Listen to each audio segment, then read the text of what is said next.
senators know how strongly you feel. Vote now. Are you going to pack the Make court? sure you, in fact, let people know He doesn't want you're a to answer the senator. question. I'm not going to answer the question Why because wouldn't you answer that because question? the question you want to put is a lot of the new question Supreme Court is justice, the radical question, left. Will you Who shut is up, on, man? Listen, who is on your list, Joe? This Who's is on your so, list? All right, gentlemen, I think this we've is ended so this. He's going to pack the unpresidential. court. That We is have so- not going to give a list. We have ended this segment. We're going to move on to the second segment. That was really a productive segment, wasn't it? Keep yapping, man. The people understand, Joe. They sure 47 years you've done nothing. They understand. All right. The second subject is COVID-19, which is an awfully serious subject, so let's try to be serious about it. We have had more than 7 million cases of coronavirus in the United States, and more than 200,000 people have died. Even after we produce a vaccine, experts say that it could be months or even years before we come back to anything approaching normal. My question for both of you is, based on what you have said and done so far and what you have said you would do starting in 2021, why should the American people trust you more than your opponent to deal with this public health crisis going forward? In this case, the question goes to you first, sir. 2 minutes uninterrupted. Good luck. 200,000 dead. As you said, over 7 million infected in the United States. We, in fact, have 4% of the world's population, 20% of the deaths. 40,000 people a day are contracting COVID. In addition to that, about between 750 and 1,000 people a day are dying. When he was presented with that number, he said, it is what it is. Well, it is what it is because you are who you are. That's why it is. The president has no plan. He hasn't laid out anything. He knew all the way back in February how serious this crisis was. He knew it was a deadly disease. What did he do?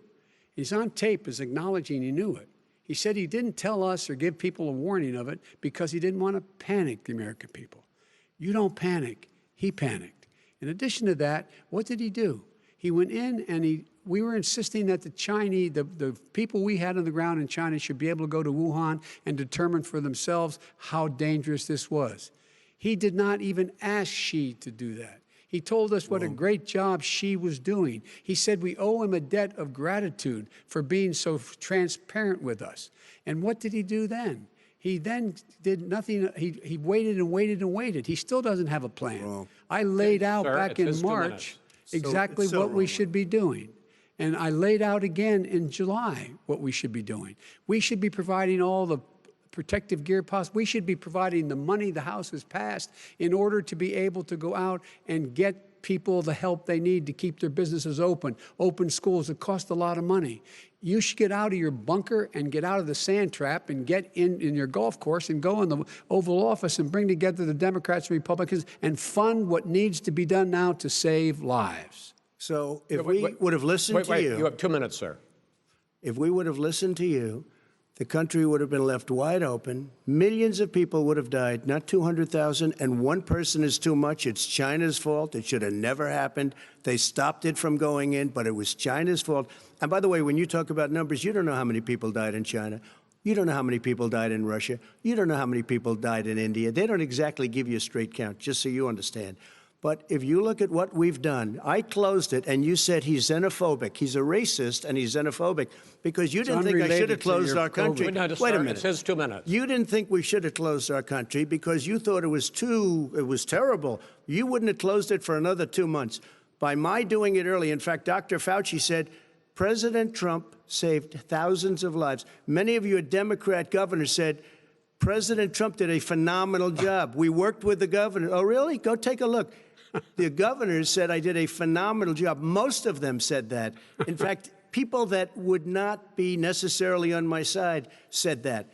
President Trump did a phenomenal job. We did. We got the gowns. We got the masks. We made the ventilators. You wouldn't have made ventilators. And now we're weeks away from a vaccine. We're doing therapeutics already. Fewer people are dying when they get sick. Far fewer people are dying. We've done a great job. The only thing I haven't done a good job, and that's because of the fake news. No matter what you say to them, they give you bad press on it. It's just fake news. They give you good press. They give me bad press because that's the way it is, unfortunately. But let me just tell you something. I don't care. I've gotten used to it. But I'll tell you, Joe, you could never have done the job that we did. You don't have it in your blood. You could have never done that job. I know how to do the job. I know how to get the job Well, you didn't do very well in swine flu. H1N1, you were a disaster. Your own chief of staff said you were a disaster. 14,000 people died, not 200,000. There was no economic recession. Sir, you made a There was no recession. You made a point. Let him answer. And there was we didn't shut down the economy. This is his economy he shut down. The reason it's shut down is because, look, you folks at home, how many of you got up this morning and had an empty chair at the kitchen table because someone died of COVID? How many of you were in a situation where you lost your mom or dad and you couldn't even speak to them? You had a nurse holding a phone up so you could, in fact, say goodbye. You would have lost far more people. Far more people. And, you would have been and by the way, months late. his own CDC director says we could lose as many as another 200,000 people between now and the end of the year. And he held up. He said, if we just wear a mask, we can save half those numbers. Just a mask.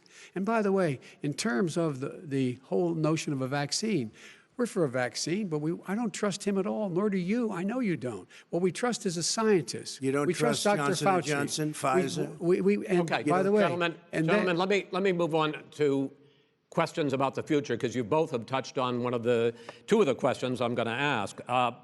Focusing on the future first, President Trump, you have repeatedly either contradicted or been at odds with some of your government's own top scientists. The week before last, the head of the Centers for Disease Control, Dr. Redfield, said it would be summer before the vaccine would become generally available to the public. You said that he was confused and mistaken. Those were your two words. Yeah. But Dr. Slaoui, the head of your Operation Warp Speed, has said exactly the same thing. Are they both wrong? Well, I've spoken to the companies, and we can have it a lot sooner. It's a very political thing because people like this would rather make it political than save lives. God. It is a very political thing. I've spoken to Pfizer. I've spoken to all of the people that you have to speak to. We have great Moderna, Johnson & Johnson, and others. They can go faster than that by a lot.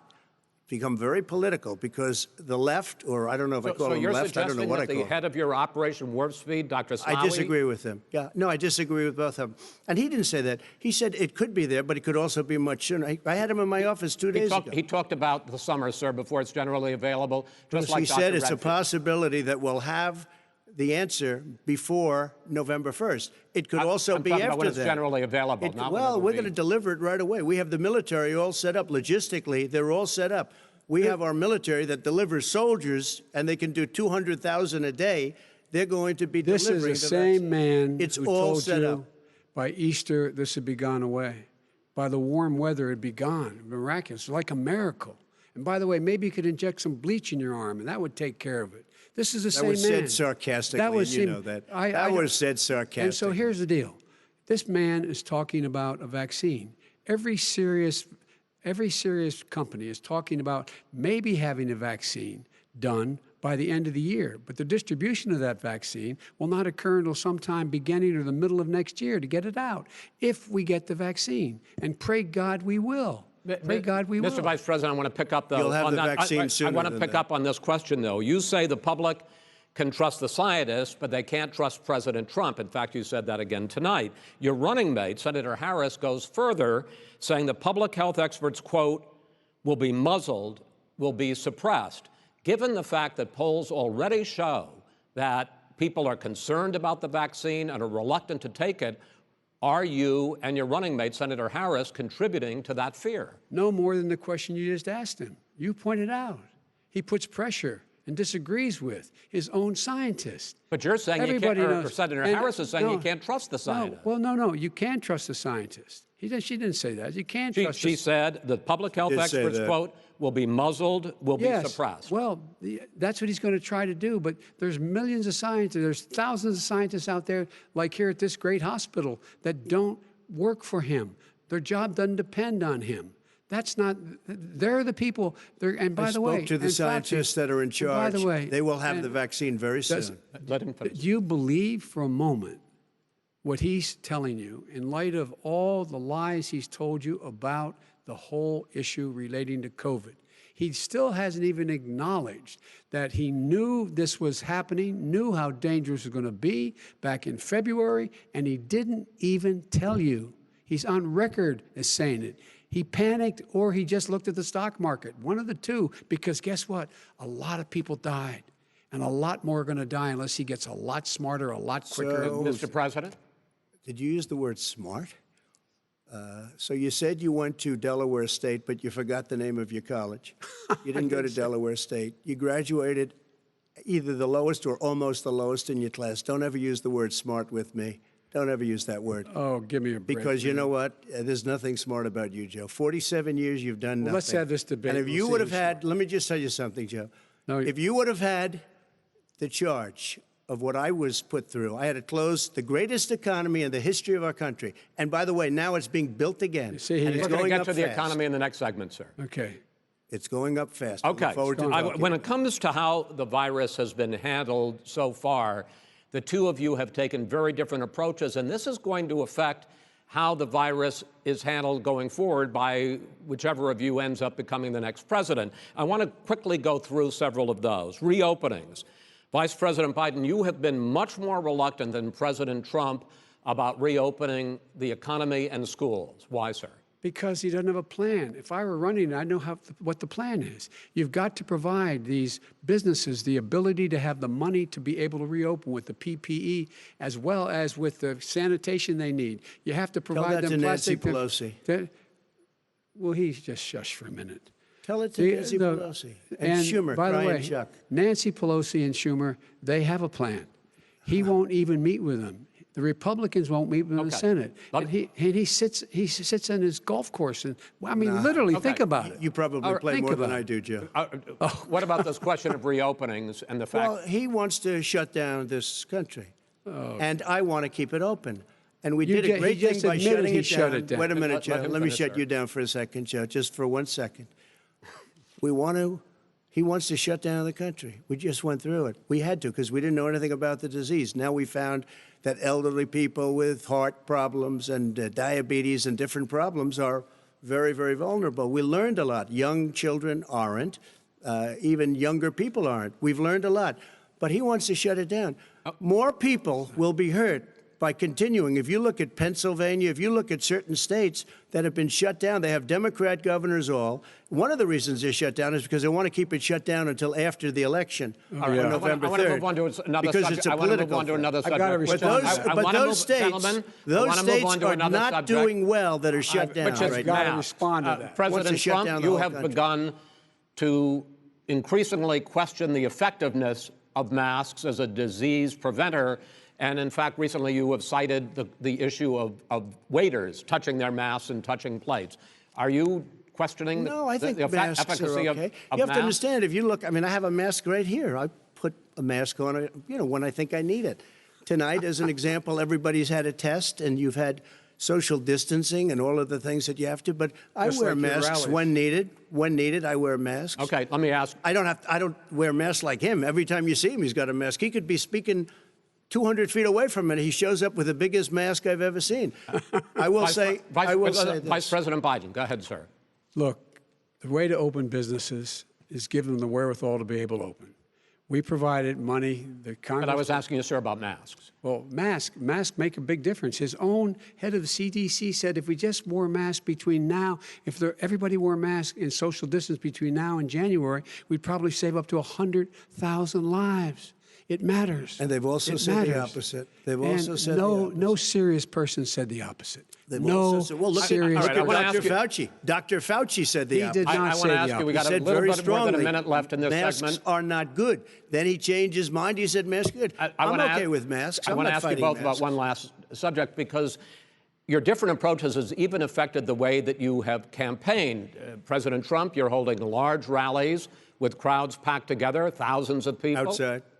Outside, yes, sir, agreed.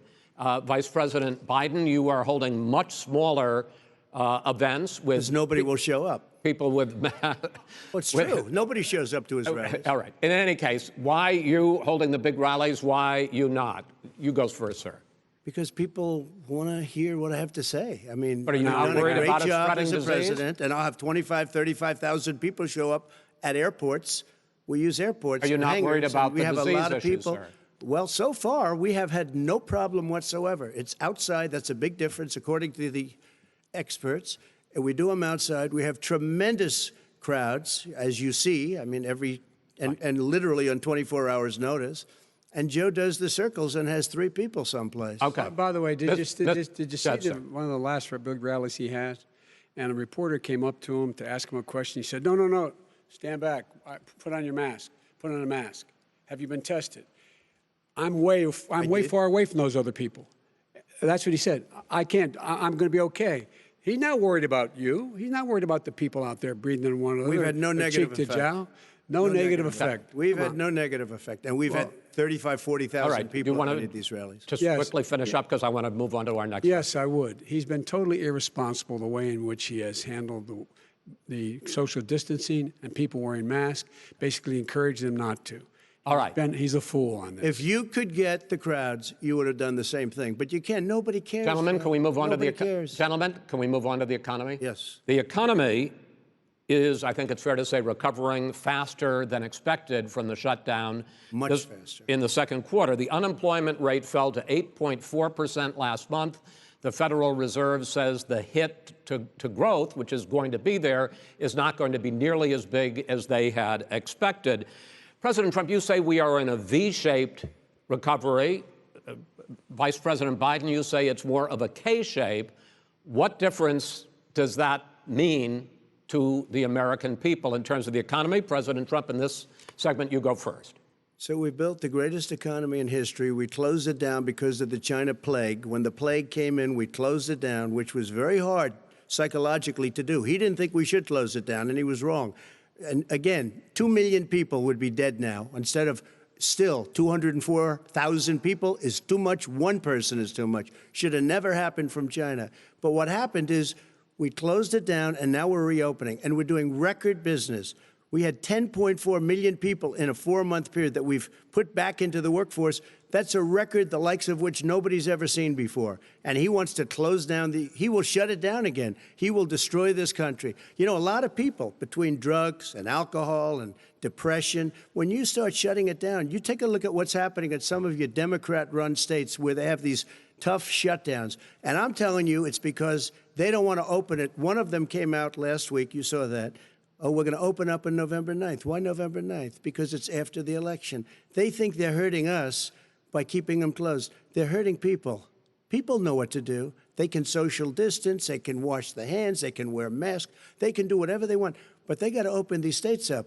When you look at North Carolina, and these governors are under siege, Pennsylvania, Michigan, and a couple of others, you got to open these states up. It's not fair. You're talking about almost, it's like being in prison. And you look at what's going on with divorce, look at what's going on with alcoholism and drugs. It's a very, very sad thing. And he'll close down the whole country. This guy will close down the whole country and destroy our country. Our country is coming back incredibly well, setting records as it does it. We don't need somebody to come in and say, let's shut it down. All right. Your 2 minutes, sir. We're now moved to you.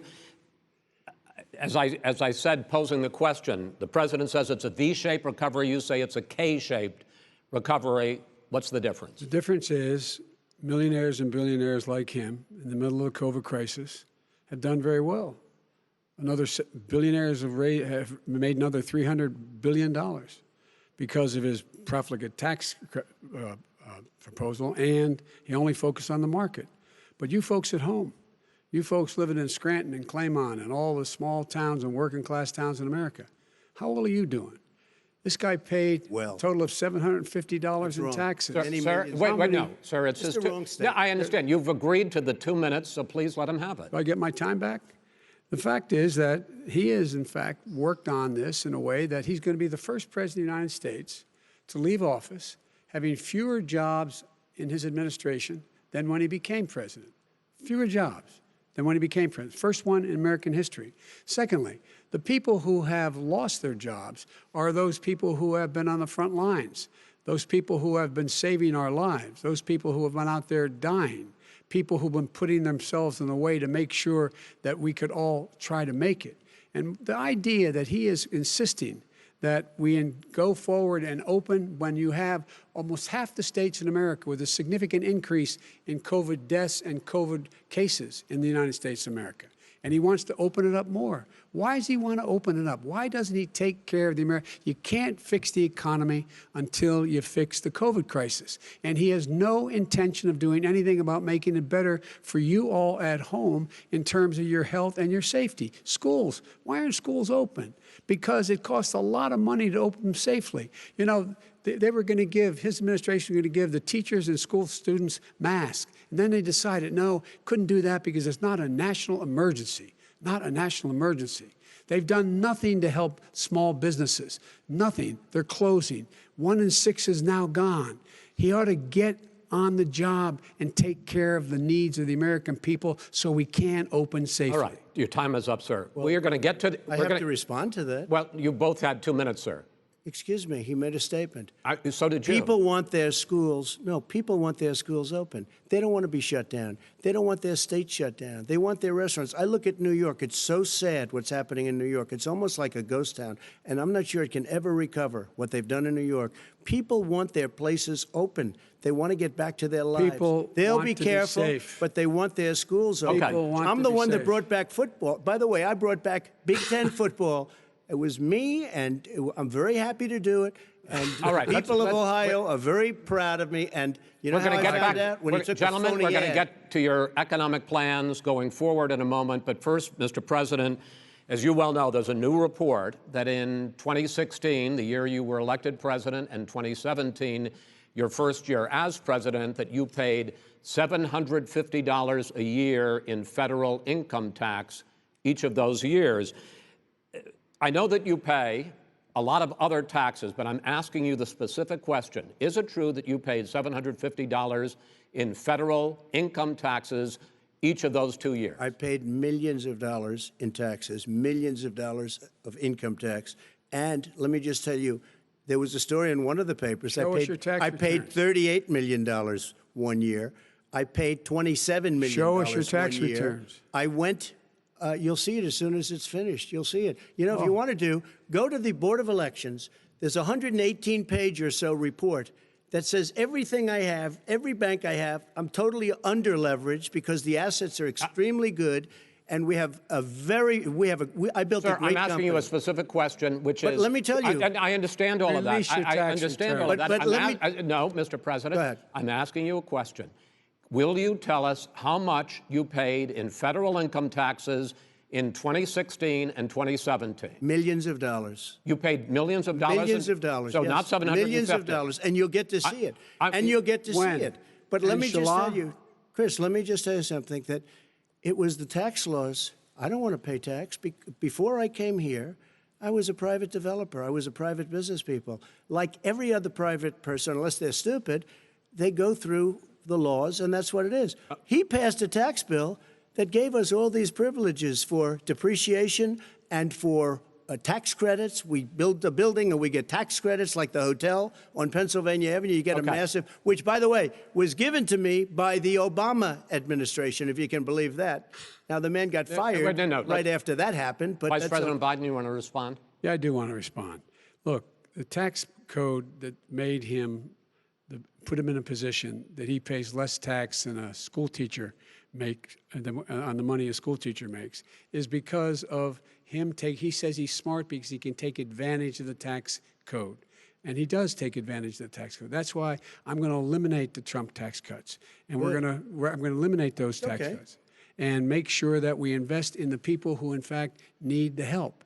People out there need help. But why didn't you do it over the last 25 years? Because you weren't president. Because you weren't president screwing things up. You were a senator. And You're by the way, worst you were president America has ever had. Hey, Come Joe, on. let me just tell you, Joe. I've done more in 47 months. I've done more than you've done in 47 years, Joe. We've done things that you never even thought of doing, including fixing the broken military that you gave me, including taking care of your vets. Mr. President, we're talking about the economy. I'd like to ask you about your plans going forward because, Mr. Vice President, your economic plan, if you were to be elected president, focuses a lot on big government, big taxes, big spending. I want to focus first on the taxes. You propose more than $4 trillion over a decade in new taxes on individuals making more than $400,000 a year and on corporations. President Trump says that that kind of an increase in taxes is going to hurt the economy as it's just coming out of a recession. Well, just take a look at what is the analysis done by Wall Street firms. Points out that my economic plan would create 7 million more jobs than his in 4 years, number one. And number two, it would create an additional $1 trillion in economic growth because it would be about buying American. That we're going to make, the federal government spend $600 billion a year on everything from ships to steel to buildings and the like. And under my proposal, we're going to make sure that every penny of that has to be made by a company. But respectfully, sir, I'm talking about taxes, not spending. By the way, I'm going to eliminate a significant number of the tax. I'm going to make the corporate tax 28%. It shouldn't be 21%. You have 91 companies, in the Fortune 500 who don't pay a single penny in tax, making billions of dollars. Why didn't you do it before when you were vice president with Obama? Because you, in fact, passed that. That was right. your tax proposal. I got it done. And you know what happened? Yeah, you got it done. Our economy boomed like it's never boomed. The economy is Mr. busted. President, Let me finish. Mr. President, let me pick up on that. You would continue your free market approach, lower taxes, more deregulation, correct? Not lower taxes for the American people. But let me. Excuse me. But in Obama's, you talk about the economy booming. It turns out that in Obama's final 3 years as president, more jobs were created, 1.5 million more jobs than in the first 3 years of your presidency. They had the slowest recovery since economic recovery since 1929. It was the slowest recovery. Also, they took over something that was down here. All you had to do is turn on the lights and you pick up a lot. But they had the slowest economic recovery since 1929. Let me tell you about the stock market. When the stock market goes up, that means jobs. It also means 401ks. If you got in, if you ever became president with your ideas, you want to terminate my taxes, I'll tell you what, you'll lose half of the companies that have poured in here will leave, and plenty of companies that are already here, they'll leave for other places. They will leave, and you will have a depression, the likes of which you've never seen. Look, we inherited the worst recession short of a depression in American history. I was asked to bring it back. We were able to have an economic recovery that created the jobs you're talking about. We handed him a booming economy. He blew it. It wasn't booming. Blew He it. blew it. It wasn't booming. It was the weakest recovery since 1929. Is it fair to say he blew it when fact, there was when there was record low unemployment before COVID? Yeah, but because what he did, even before COVID, manufacturing went in the hole. Manufacturing went in the hole. Excuse me, one. Chris. Wait. Number two. Chris. Number three. They said it would take. No, you were number two. No. Chris. They said it would take a miracle to bring back manufacturing. I brought back 700,000 jobs. They brought back nothing. They gave up on manufacturing. Part of my standard fare. I'm the guy that brought back the automobile industry. All right, let him. We brought back, I was asked to bring back Chrysler and General Motors. We brought them back right here in the state of Ohio and Michigan. He blew it. They're gone. He blew it. And in fact, they're going. Ohio had the best year it's ever had last year. Michigan had the best year they've ever had. That is not true. Many car companies came in from Germany, from Japan, went to Michigan, went to Ohio. They're not having and they didn't come in with you. Mr. Vice President, go ahead. And so you take a look at what he's actually done. He's done very little. His trade deals are the same way. He talks about these great trade deals. You know, he talks about the art of the deal. China's perfected the art of the steal. We have a higher deficit with China now than we did before. We have the highest trade deficit with Mexico. China ate your lunch, down 18%. China ate your lunch, Joe, and no wonder your son goes in and he takes out billions of dollars, to manage. He makes millions of dollars.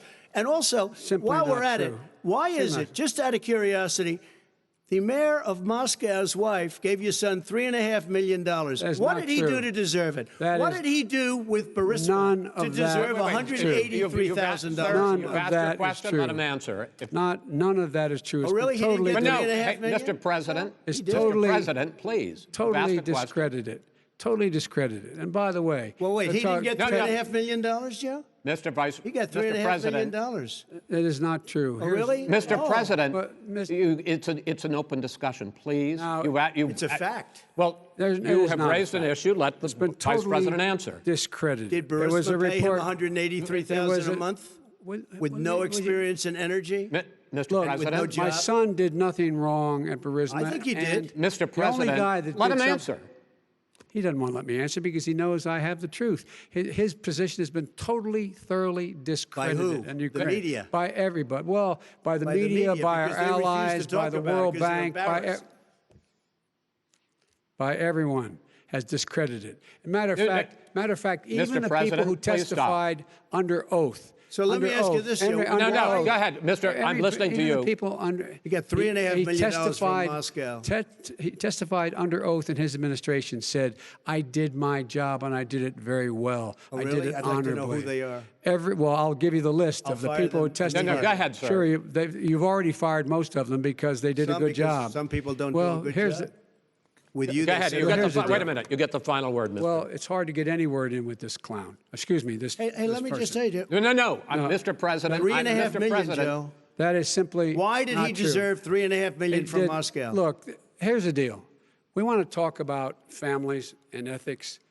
I don't want to do that. I mean, his family we could talk about all night. His family's My already. family, No, let him go. my family already lost wrote- a fortune by coming down and helping Go us ahead. with Go ahead, government. sir. And that's such a. they're right that's here. a- Mr. That's President. such Every a great. single one of them lost This a is not fortune about by my coming and family or helping his us with family. It's government. about your family, They the didn't collect American people. $3.5 million He for doesn't. nothing. That's not true. It doesn't want to talk about what you need. You, the American people. It's about you. That's what we're talking about. you here. should All right, Not that's the, about end here. of that's the end of the Shouldn't have segment. taken the money. We're moving on. He didn't take them. Well, Vice it's a President, but Chris, no, can I be honest? It's a very important Try to be question. honest. No, He I- stood I- up. No, he stood up, the answer to and the he question is threatened no. Ukraine. No, sir. With $1 billion, Sir, if you don't That get rid is of the absolutely You know what, you're- wait, not stop. You're on true. tape doing it. You're going to You're on have tape. True. Gentlemen, Is- I hate to raise Chris, my voice, but he's on it seems tape. to be, why should I be different than the two of you?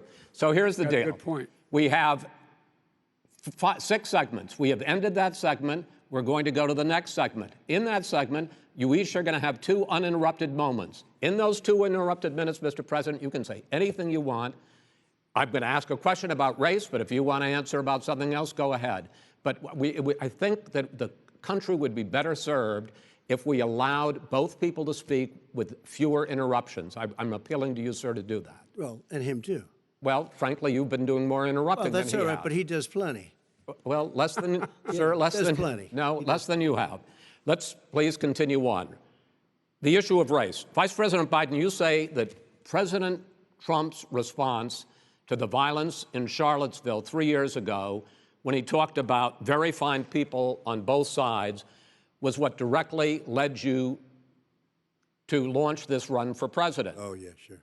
President Trump, you have often said that you believe you have done more for black Americans than any president, with the possible exception of Abraham Lincoln. My question for the two of you is, why should voters trust you rather than your opponent to deal with the race issues facing this country over the next 4 years? Vice President Biden, you go first. It's about equity and equality. It's about decency. It's about the Constitution. And we have never walked away from trying to require equity for everyone, equality for the whole of America. But we've never accomplished it. But we've never walked away from it like he has done. It is true. The reason I got in the race is when those people, close your eyes, remember what those people looked like coming out of the fields carrying torches, their veins bulging, just spewing anti-Semitic bile, and accompanied by the Ku Klux Klan. A young woman got killed. And they asked the president what he thought. He said there were very fine people on both sides. No president has ever said anything like that. Finish this. It is whose Now, 2 second, minutes, sir. second point I'd make to you is that when Floyd was killed, when Mr. Floyd was killed, there was a peaceful protest in front of the White House. What did he do? He came out of his bunker, had the military use tear gas on him so he could walk across to a church and hold up a Bible. And then what happened after that? The bishop of that very church said that it was a disgrace. The general who was with him said all he ever wants to do is divide people, not unite people at all. This is a president who has used everything as a dog whistle to try to generate racist hatred, racist division. This is a man who, in fact, you talk about helping African Americans. 1 in 1,000 African Americans has been killed because of the coronavirus. And if he doesn't do something quickly, by the end of the year, 1 in 500 will have been killed. 1 in 500 African Americans. This man is a savior of African Americans. This man cares at all. This man's done virtually nothing. Look, the fact is that you have to look at what he talks about. You have to look at what he did. And what he did has been disastrous for the African American community.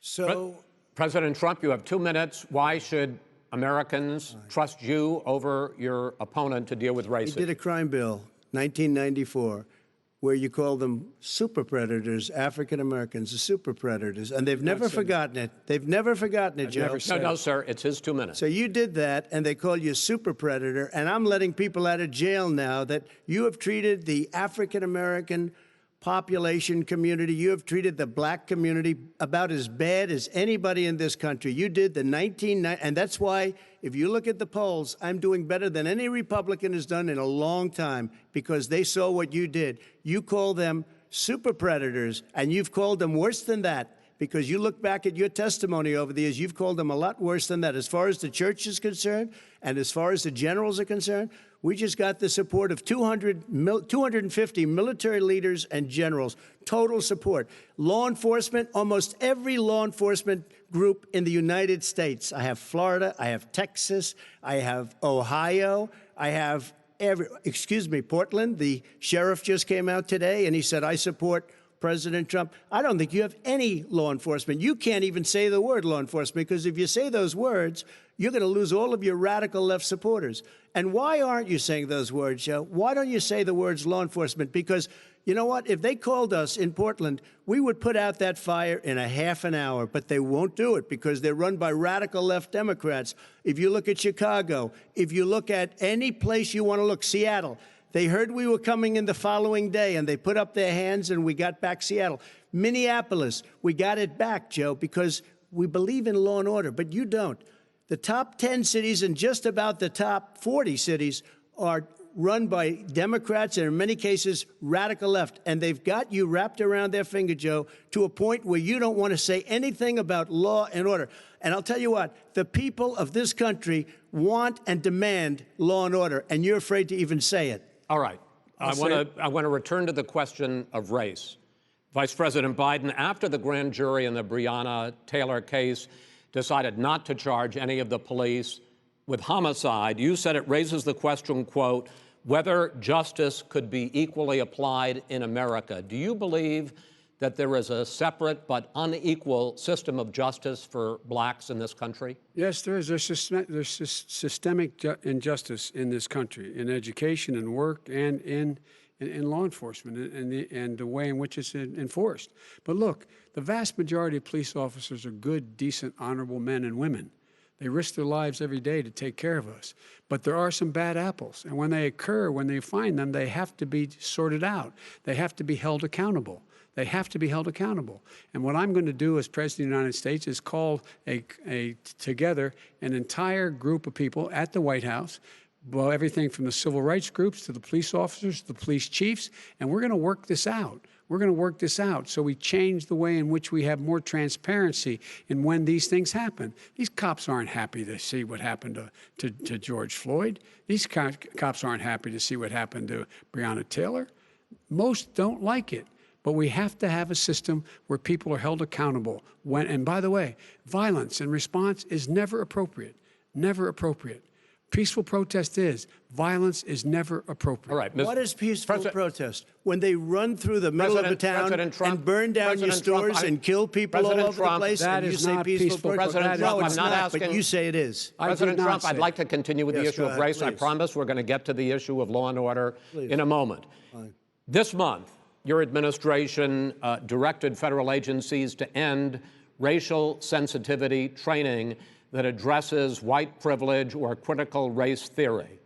Why did you decide to do that, to end racial sensitivity training? And do you believe that there is systemic racism in this country, sir? I ended it because it's racist. I ended it because a lot of people were complaining that they were asked to do things that were absolutely insane, that it was a radical revolution that was taking place in our military, in our schools, all over the place, and you know it, and so does everybody else. Radical, and he would know. What is radical about racial sensitivity training, sir? If you were a certain person, you had no status in life. It was sort of a reversal. And if you look at the people, we were paying people hundreds of thousands of dollars to teach very bad ideas and, frankly, very sick ideas. And really, they were teaching people to hate our country. And I'm not going to do that. I'm not going to allow that to happen. We have to go back to the core values of this country. They were teaching people that our country is a horrible place, it's a racist place, and they were teaching people to hate our country. And I'm not going to allow that to happen. Vice President Biden? Nobody's doing that. He's the racist. You just don't know. Here's the deal. I know a lot more about this than he does. Let him finish. The fact is that there is racial insensitivity. People have to be made aware of what other people feel like, what insults them, what is demeaning to them. It's important that people know they don't want to. Many people don't want to hurt other people's feelings, but it makes a big difference. It makes a gigantic difference in the way a child is able to grow up and have a sense of self-esteem. It's a little bit like how this guy and his friends look down on so many people. They look down their nose on people like Irish Catholics like me and grew up in Scranton. They look down on people who don't have money. They look down on people who are of a different faith. They look down on people who are a different color. In fact, we're all Americans. The only way we're going to bring this country together is bring everybody together. There's nothing we cannot do if we do it together. We can take this on and we can defeat racism in America. President Trump, sir. During the Obama-Biden administration, there was tremendous division. There was hatred. You look at Ferguson, you go to many places. Look at Oakland. Look what happened in Oakland. Look what happened in Baltimore. Look what happened. Frankly, it was more violent than what I'm even seeing now. Oh, my but Lord. the reason is that ridiculous. the Democrats that run these cities ridiculous. don't want to talk like you about law and order. Violent and you crime, still haven't mentioned. violent Are you crime. in favor of law and order? I'm in favor of law. You follow it. Are you in favor of law and order? Go yes, ahead, I'm say in it. favor. You asked a question, let him finish. Law and order. He loses Law left. and Let order. him- let him answer. Law and order with justice, where people get treated fairly. Okay. And the fact of the matter is, violent crime went down 15% in our administration. All right. It's gone up on his watch. Went down much more in ours. All right, we're now. He is president of the President, you're going United States of America. Mr. President, every record in the Mr. book. President, you're going to be very happy because we're now going to talk about law and order. Places we had trouble were Democratic-run cities. That's and exactly so- my question. Democratic- There has been a dramatic increase in homicides in America this summer particularly, and you often blame that on Democratic mayors and Democratic governors, but in fact there have been equivalent spikes in Republican-led cities like Tulsa and Fort Worth. So the question is this really a party issue? I think it's a party issue. You can bring in a couple of examples, but if you look at Chicago, what's going on in Chicago, where 53 people were shot and 8 died, shot. If you look at New York, where it's going up like nobody's ever seen anything, the numbers are going up 100, 150, 200%. Crime. It is cities. crazy what's going on.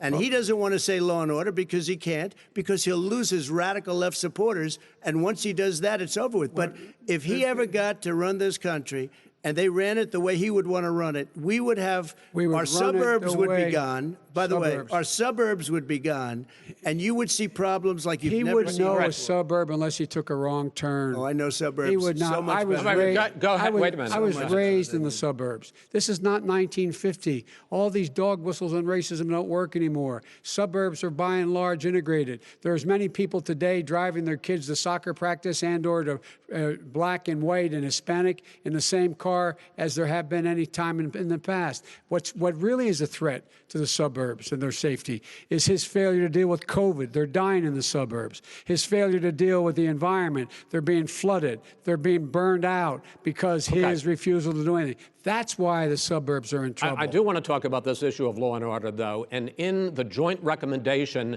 that came from the Biden-Bernie Sanders task force, you talked about, quote, reimagining policing. Yeah. First of all, what does reimagining policing mean, and do you support? It means... let me, if I might finish the question. What does reimagining policing mean, and do you support the Black Lives Matter call for community control of policing? Look, what I support is the police having the opportunity to deal with the problems they face. And I'm totally opposed to defunding the police officers. As a matter of fact, local police, the only one defunding it, his budget calls for a $400 million cut in local law enforcement assistance. They need more assistance. They need, when they show up for a 9/11 call, to have someone with them as a psychologist or psychiatrist to keep them from having to use force and be able to talk people down. We have to have community policing like we had before, where the officers get to know the people in the communities. That's when crime went down. It didn't go up, it went down. And so we have to be engaged. That's not what they're talking about, Chris. That's not what they're talking about. He's talking about defunding the police. That is not true. He doesn't have any law support. Look, he has no law enforcement support. That's not true. Almost nothing. Look. Oh, really? Who do you have? Name one group that supports you. Name one group that came out and supported you. Go ahead. Look, think. We have time. We don't have time to do anything. No, think about it. Name one law enforcement group that came out and supported gentlemen, you, I think I'm going to take back the moderator's I don't think role, there are any. and I want to get to another subject, which is the issue of protests in many cities that have turned violent. In Portland, Oregon, especially, we had more than 100 straight days of protests, which I think you would agree. You talk about peaceful protests. Many of those turned into riots. Mr. Vice President, you say that people who commit crimes should be held accountable. The question I have, though, is, as the Democratic nominee, and earlier tonight you said that you are the Democratic Party right now, have you ever called the Democratic mayor of Portland or the Democratic governor of Oregon and said, hey, you got to stop this, bring in the National Guard, do whatever it takes, but you stop the days and months of violence in Portland? I don't hold public office now. I am a former vice president. I've made it clear in my public statements that the violence should be prosecuted. It should be prosecuted, and anyone who commits it. But you've never called for the people, the leader. Excuse me, sir. You had never called for the leaders in Portland and in Oregon to bring in the National Guard and knock off 100 days of riots. They can, in fact, take care of it if he just stay out of the way. Look here. Oh, really? Oh, really? Here's the thing. I sent in the U.S. Marshals to get the killer of the young man in the middle of the street. They shot him, and for 3 days, President Trump, Portland wouldn't do anything. I had to send in the U.S. Marshals. They took care of business. Go ahead, sir. And by the way, you know, his own former spokesperson said, you know, riots and chaos and violence help his cause. That's what this is all about. I don't know who said that. I do. Who? I think Kellyanne Conway. I don't think she said that. She said that. And so here's the all right. But here's the point. Go ahead, the point is that that's what he is, keeps trying to rile everything up. He doesn't want to calm things down. Instead of going in and talking to people and saying, let's get everybody together, figure out how to deal with this. What's he do? He just pours gasoline in the fire constantly, and every single solitary time. Okay, and to end this, button up this segment, I'm going to give you a minute to answer, sir. You have repeatedly criticized. Wait, I have to answer his statement. No, you have his repeatedly. Statement. Wait, you have repeatedly. No, you've been talking back and forth. You made a statement. I'm asking you. I would love to end it. Sir. I would love to end it. You know, if you want to switch seats. We could very quickly. We could do that, but I'd send in the National Guard, it would be over. There'd be no problem. Okay. But they don't want to accept the National Guard. You have repeatedly criticized the vice president for not specifically calling out Antifa and other left-wing extremist groups. But are you willing tonight to condemn white supremacists and militia groups and to say that they need to stand down and not add to the violence in a number of these cities, as we saw in Kenosha and as we've seen in Portland? Sure, are you I'm prepared willing to do specifically that, but do it? Well, go ahead, sir. I would say almost everything I see is from the left wing, not from the right wing. So what are you saying? I'm willing to do anything. I want to see peace. Then do it, sir. Say it. Do it. Say it. Do you want to call him? What do you want to call him? Give me a name. Give me a white name. Supremacists and who would you like me to condemn? White supremacists and right-wing Proud militia. Boys, stand back and stand by. But I'll tell you what. somebody's got to do something about Antifa and the left, because this is not a right-wing problem. His This own is a left-wing. FBI director This said is a the threat left-wing comes from problem. white Go ahead, sir. supremacists. Antifa's an idea, not an organization. Oh, you gotta be not kidding. militia. That's what Oh, really? his It's an idea. FBI, Okay. FBI director Gentlemen, said. Well, we're then gonna- you know what? No, He's no, wrong. we're done, sir. We're Everybody- moving on to the next. everybody We're gives moving. you When a bat advice hits in you your over the head, that's administration. not an idea. Everybody in Antifa your is administration bad. tells you the truth has a bad idea. Can I tell you what? You have no ideas. that are Antifa is a dangerous All right, radical gentlemen, group. we're now moving on to the Trump And and you ought to be Biden careful with records. them. They'll overthrow you. When in a 2 president, seconds. I'm going to ask a question. When the president seeks a second term, it is generally a referendum on his record. But Vice President Biden, you like to quote one of your dad's sayings, which is, don't compare me to the almighty, compare me to the alternative. And in this case, sir, you are the alternative. Looking at both of your records, I'm going to ask each of you, why should voters elect you president over your opponent? In this segment, President Trump, you go first, 2 minutes. Because there has never been an administration or president who has done more than I've done in a period of 3.5 years. And that's despite the impeachment hoax. And you saw what happened today with Hillary Clinton, where it was a whole big con job. But despite going through all of these things, where I had to fight both flanks and behind me and above, there has never been an administration that's done what I've done. The greatest, before COVID came in, the greatest economy in history, lowest unemployment numbers. Everything was good. Everything was going. And by the way, there was unity going to happen. People were calling me for the first time in years. They were calling and they were saying, it's time maybe. And then what happened? We got hit, but now we're building it back up again. A rebuilding of the military, including Space Force and all of the other things. A fixing of the VA, which was a mess under him. 308,000 people died because they didn't have proper health care. It was a mess. And we now got a 91% approval rating at the VA, our vets. We take care of our vets. But we've rebuilt our military. The job that we've done, and I'll tell you something, some people say maybe the most important. By the end of the first term, I'll have approximately 300 federal judges and Court of Appeals judges, 300, and hopefully 3 great Supreme Court justices. That is a record, the likes of which very few people, and you know one of the reasons I'll have so many judges? Because President Obama and him left me 128 judges to fill. When you leave office, you don't leave any judges. That's like, you just don't do that. They left 128 openings, and if I were a member of his party, because they have a little different philosophy, I'd say if you left us 128 openings, you can't be a good president, you can't be a good vice president. But I want to thank you because it gives us almost, it'll probably be above that number by the end of this term. 300 judges, it's a record. Looking at both your records, why should voters elect you president as opposed to President Trump? You have 2 minutes uninterrupted. Under this president, we become weaker, sicker, poorer, more divided, and more violent.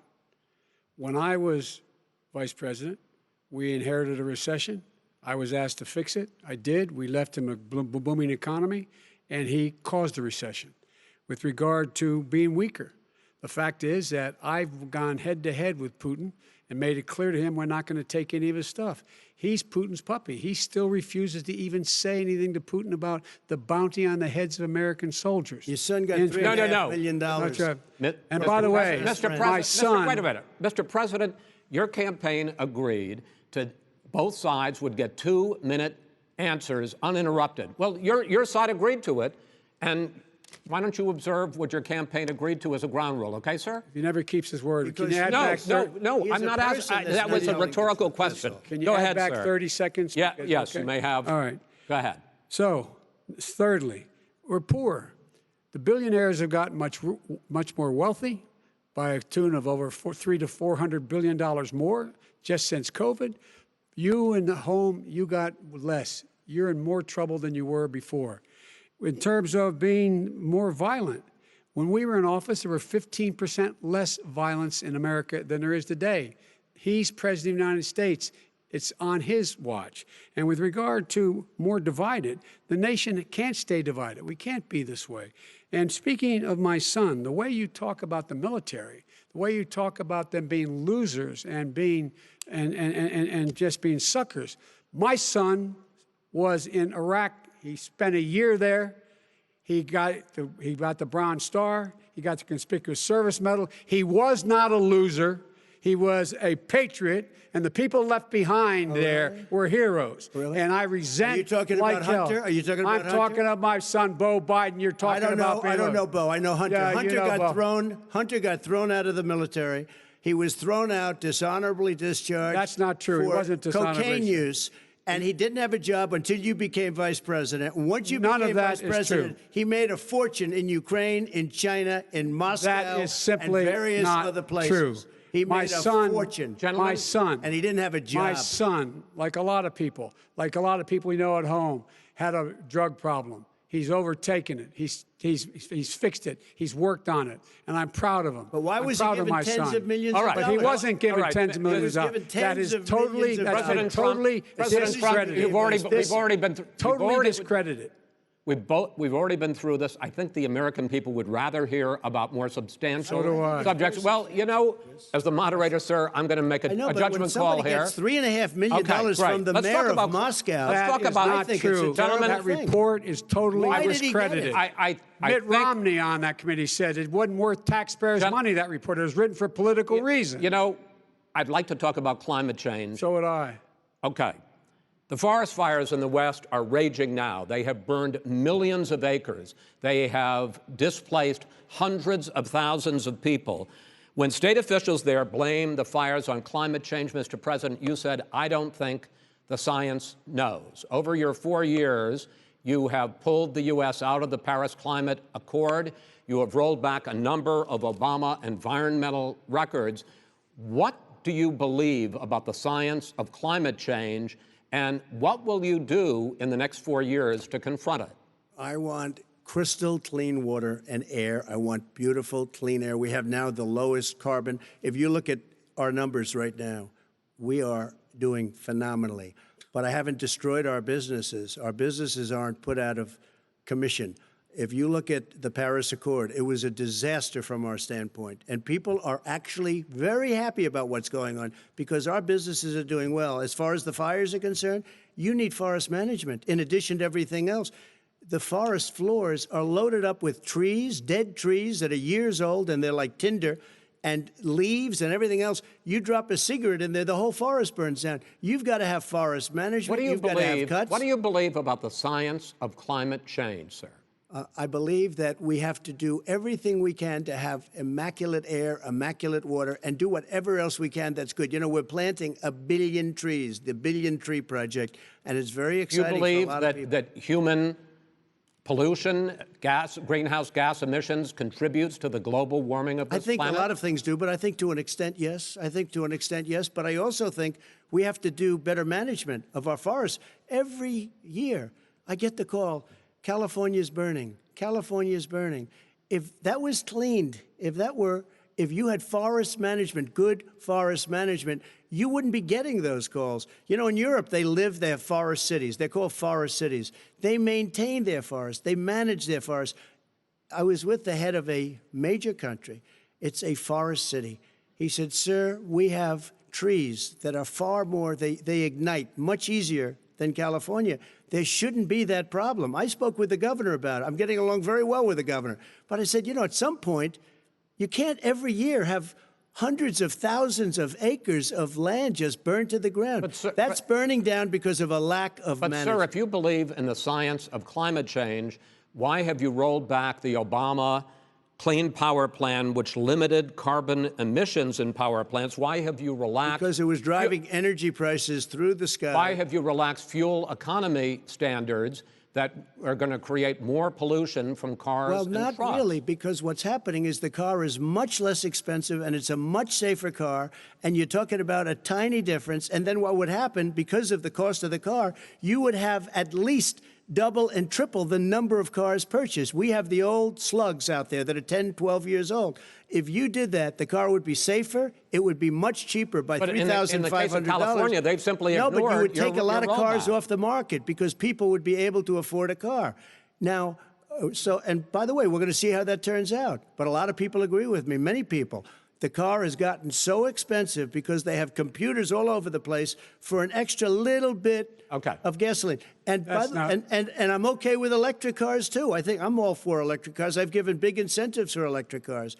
But what they've done in California is just crazy. Right.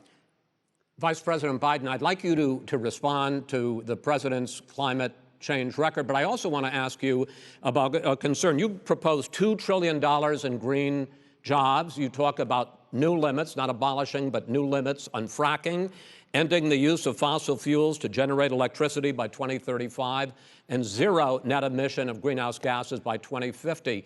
The president says a lot of these things would tank the economy and cost millions of jobs. He's absolutely wrong, number one. Number two, if in fact, during our administration, the Recovery Act, I was in charge, able to bring down the cost of renewable energy to cheaper than or as cheap as coal and gas and oil. Nobody's going to build another coal-fired plant in America. No one's going to build another oil-fired plant in America. They're going to move to renewable energy, number one. Number two, we're going to make sure that we are able to take the federal fleet and turn it into a fleet that's run on their electric vehicles. Making sure that we can do that, we're going to put 500,000 charging stations and all of the highways that we're going to be building in the future. We're going to build an economy that, in fact, is going to provide for the ability of us to take 4 million buildings and make sure that they, in fact, are weatherized in a way that, in fact, they'll emit significantly less gas and oil because the heat will not be going out. There's so many things that we can do now to create thousands and thousands of jobs. We can get to net zero in terms of energy production by 2035. Not only not costing people jobs, creating millions of good paying jobs, not 15 bucks an hour, but prevailing wage, by having a new infrastructure that, in fact, is green. And the first thing I will do, I will rejoin the Paris Accord. I will join the Paris Accord because with us out of it, look what's happening. It's all falling apart. And talk about someone who has no relationship with foreign policy. Brazil, the rainforests of Brazil are being torn down, are being ripped down. More carbon is absorbed in that rainforest than every bit of carbon that's emitted in the United States.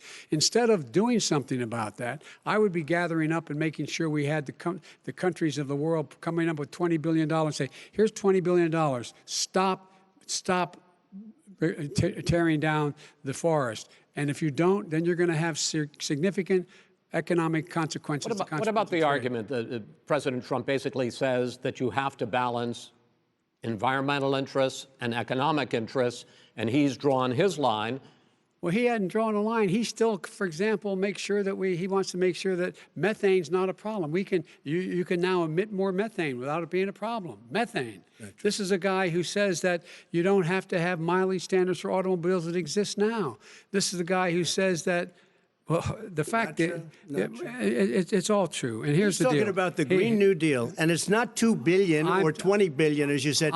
It's $100 trillion. I'm talking about where they want to rip down buildings and rebuild the building. No, it's the dumbest, most ridiculous. Where airplanes are out of business, where two-car systems are out, where they want to take out the cows too. That's not true either, right? This is a $100 trillion. Look, that's more money than our country could make in 100 years if we're not going. The case. All right, let me because I actually wait a minute, sir. I actually have studied your plan, and it includes upgrading 4 million buildings, weatherizing 2 million homes over 4 years, building 1.5 million energy-efficient homes.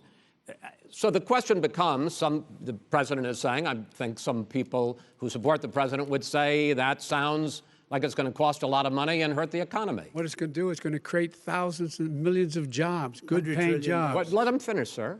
He doesn't know how to do that. $100 billion. The fact is, it's going to create millions of good-paying jobs, and these tax incentives for people to weatherize, which he wants to get rid of. It's going to make the economy much safer. Look how much we're paying now to deal with the hurricanes. By the way, he has an answer for hurricanes. He said maybe we should drop a nuclear weapon on them. They may. I never said that. At all. He did say. You made it up. And here's the deal. You make up. We are going to be in a position where we can create hard hard, good jobs by making sure the environment is clean and we all are in better shape. We spend billions of dollars now, billions of dollars on floods, hurricanes, rising seas. We're in real trouble. Look what's happened just in the Midwest with these storms that come through and wipe out entire sections and counties in Iowa. That didn't happen before. They're because of global warming. We make up 15% of the world's problem. We, in fact, but the rest of the world, we've got to get them to come along. That's why we have to get back into the Paris Accord. All right, gentlemen. Wait a minute, Chris. So why didn't he do it for 47 years? You were vice president. Why didn't you get the world? China sends up real dirt into the air. Russia does. India does. They all do. We're supposed to be good. And by the way, he made a couple of statements. The Green New Deal is $100 trillion, that is not not $20 my billion. plan. That's the Green well, New you want to Deal rebuild every is building. not my plan. You want to rebuild every. If he knew anything about, if he knew anything he made a about, statement about the military. He said I said something about the military. He and his friends made it up, and then they went with it. I never said it. Okay. That is what not he true. did Sir, is he you're done in said this segment. he called the military Mr. Vice President, stupid bastards. I and he did said not it on say tape. that. He said Mr. stupid Please, bastards. He sir, said it. stop. I would never say would that play to the it. military. Play it. Go ahead. You're Mr. on Vice tape. President answered his final question. The final question is, I can't remember which of all his rantings was the final question. I'm having a little trouble myself, but and about the economy and about this question of what it's going to cost. The economy. I mean, the Green New Deal and the idea of what your the environmental Green New changes Deal, will do. The Green New Deal will pay for itself as we move forward. We're not going to build plants that, in fact, are great polluting plants. So do you We're going to support build the Green New Deal? Pardon me? Do you support that? No, I don't support the Green New Deal. You don't? Oh, well, that's a big statement. I that support means you the just lost the radical left. I Oh, support you the don't. Biden plan that I put forward. Okay. The Biden plan, which is different than what he calls the radical Green New Deal. All right, gentlemen, final segment, election integrity. As we meet tonight, millions of Americans are receiving mail-in ballots or going to vote early. How confident should we be that this will be a fair election, and what are you prepared to do over the next 5+ weeks, because it'll not only be to Election Day, but also counting some ballots, mail-in ballots after Election Day. What are you prepared to do to reassure the American people that the next president will be the legitimate winner of this election? In this final segment, Mr. Vice President, you go first. Prepared to let people vote. They should go to iwillvote.com. Decide how they're going to vote, when they're going to vote, and what means by which they're going to vote. His own Homeland Security Director, and as well as the FBI Director, says there is no evidence at all that mail-in ballots are a source of being manipulated and cheating. They said that. The fact is that there are going to be millions of people because of COVID that are going to be voting by mail-in ballots, like he does, by the way. He sits behind the Resolute desk and sends his ballot to Florida, number one. Number two, we're going to make sure that those people who want to vote in person are able to vote because enough poll watchers are there to make sure they can socially distance. The polls are open on time, and the polls stay open until the votes are counted. And this is all about trying to dissuade people from voting because he's trying to scare people into thinking that it's not going to be legitimate. Show up and vote. You will determine the outcome of this election. Vote, vote, vote. If you're able to vote early in your state, vote early. If you're able to vote in person, vote in person. Vote whatever way is the best way for you, because he cannot stop you from being able to determine the outcome of this election. And in terms of whether or not, when the votes are counted, and they're all counted, that will be accepted. If I win, that will be accepted. If I lose, that'll be accepted. But by the way, if in fact he says he's not sure what he's going to accept, well, let me tell you something. It doesn't matter, because if we get the votes, it's going to be all over. He's going to go. He can't stay in power. It won't happen. It won't happen. So vote. Just make sure you understand you have it in your control to determine what this country is going to look like the next 4 years. Is it going to change, or you get 4 more years of these lies? Mr. President, 2 minutes. So when I listened to Joe talking about a transition, there's been no transition from when I won. I won that election. And if you look at crooked Hillary Clinton, if you look at all of the different people, There was no transition because they came after me trying to do a coup. They came after me spying on my campaign. They started from the day I won and even before I won, from the day I came down the escalator with our First Lady. They were a disaster. They were a disgrace to our country. And we've caught them. We've caught them all. We've got it all on tape. We've caught them all. And by the way, you gave the idea for the Logan Act against General Flynn. You better take a look at that because we caught you in a sense. And President Obama was sitting in the office. He knew about it, too. So don't tell me about a free transition. As far as the ballots are concerned, it's a disaster. A solicited ballot, okay, solicited is okay. You're soliciting. You're asking. They send it back. You send it back. I did that. If you have an unsolicited, they're sending millions of ballots all over the country. There's fraud. They found them in creeks. They found some with the name Trump, just happened to have the name Trump just the other day in a waste paper basket. They're being sent all over the place. They sent 2 in a Democrat area. They sent out 1,000 ballots. Everybody got 2 ballots.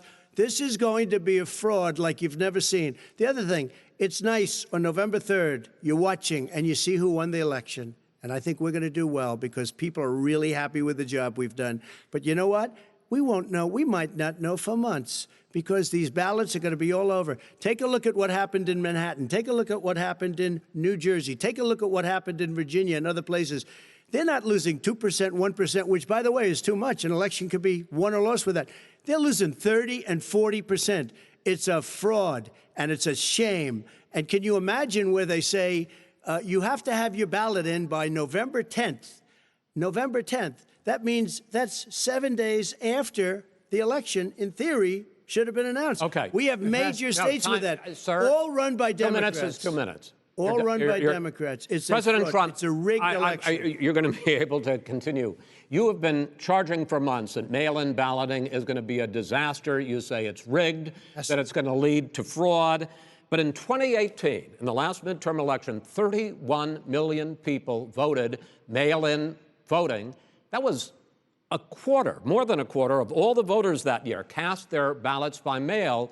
Now that millions of mail-in ballots have gone out, what are you going to do about it? And are you counting on the Supreme Court, including a Justice Barrett, to settle any dispute? Yeah, I think I'm counting on them to look at the ballots, definitely. I hope we don't need them in terms of the election itself. But for the ballots, I think so. Because what's happening is incredible. I read today, where at least 1% of the ballots for 2016 were invalidated.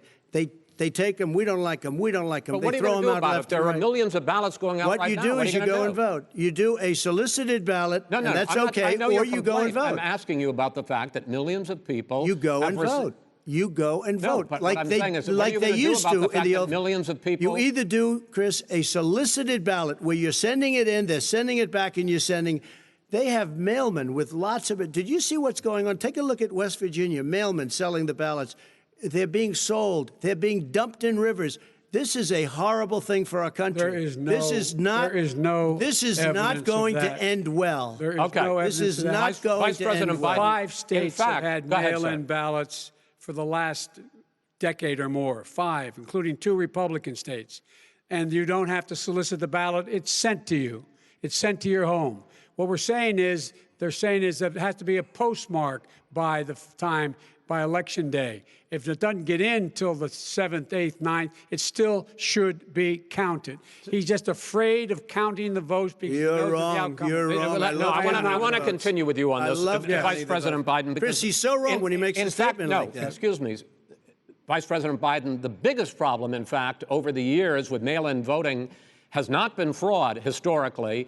It has been that sizable numbers, sometimes hundreds of thousands of ballots are thrown out because they have not been properly filled out, or there is some other irregularity, or they missed the deadline. So the question I have is, are you concerned that the Supreme Court, with a Justice Barrett, will settle any dispute? I'm concerned that any court would settle this because here's the deal.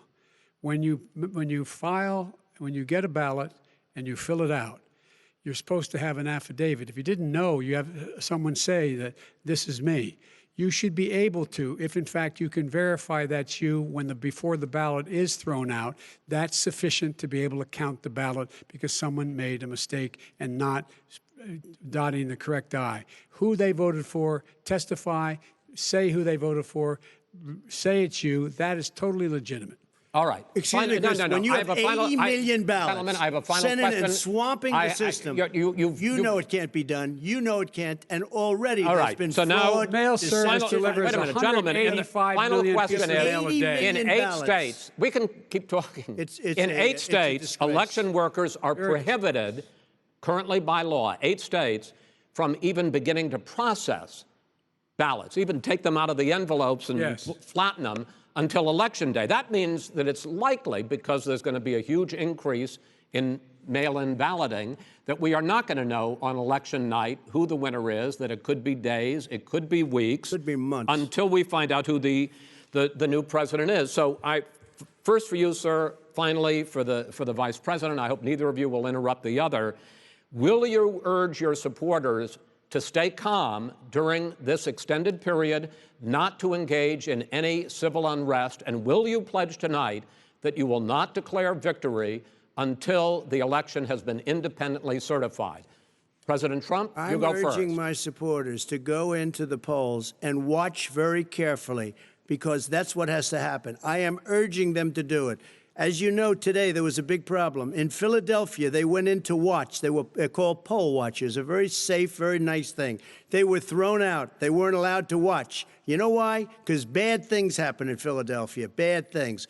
And I am urging my people. I hope it's going to be a fair election. If it's a fair election, them what? I am 100% on board. But if I see tens of thousands of ballots being manipulated, I can't go along with that. And I'll tell you what, does that mean, from a common sense, does that mean you're going to tell your people to take to the street? It means you have a fraudulent election. You're sending out 80 million ballots. They're not equipped to. These people aren't equipped to handle it. Number one. Number two, they cheat. They cheat. Hey, they found ballots in a waste paper basket 3 days ago, and they all had the name military ballots. They were military. They all had the name Trump on them. Vice President you think Biden, that's good? Vice President Biden, final question for you. Will you urge your supporters to stay calm while the vote is counted, and will you pledge not to declare victory until the election is independently certified? Yes, and here's the deal. We count the ballots, as you pointed out. Some of these ballots in some states can't even be opened until Election Day. And if there's thousands of ballots, it's going to take time to do it. And by the way, our military, they've been voting by ballots since the end of the Civil War, in effect. And that's what's going to happen. Why was it not? Why is it for them somehow not fraudulent?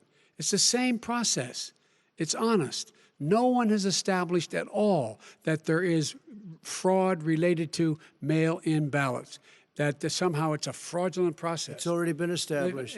Take a look at Carolyn Maloney's race. I asked you had an opportunity to respond. Look at Carolyn Maloney. Go ahead. They have no idea what happened. Vice President Biden, go ahead. He has no idea what he's talking about. Here's the deal. The fact is, I will accept it, and he will too. You know why? Because once the winner is declared, after all the ballots are counted, all the votes are counted, that'll be the end of it. That'll be the end of it.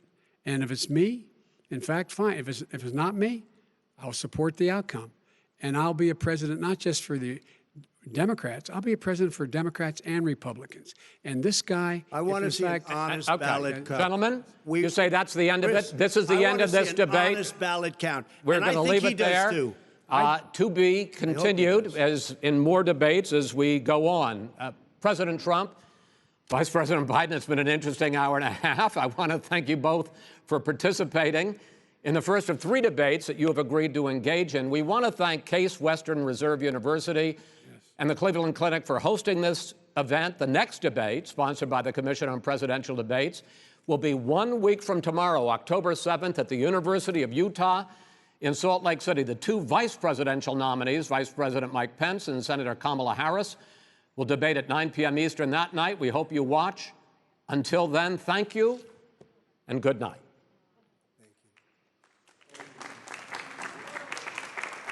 Thank you.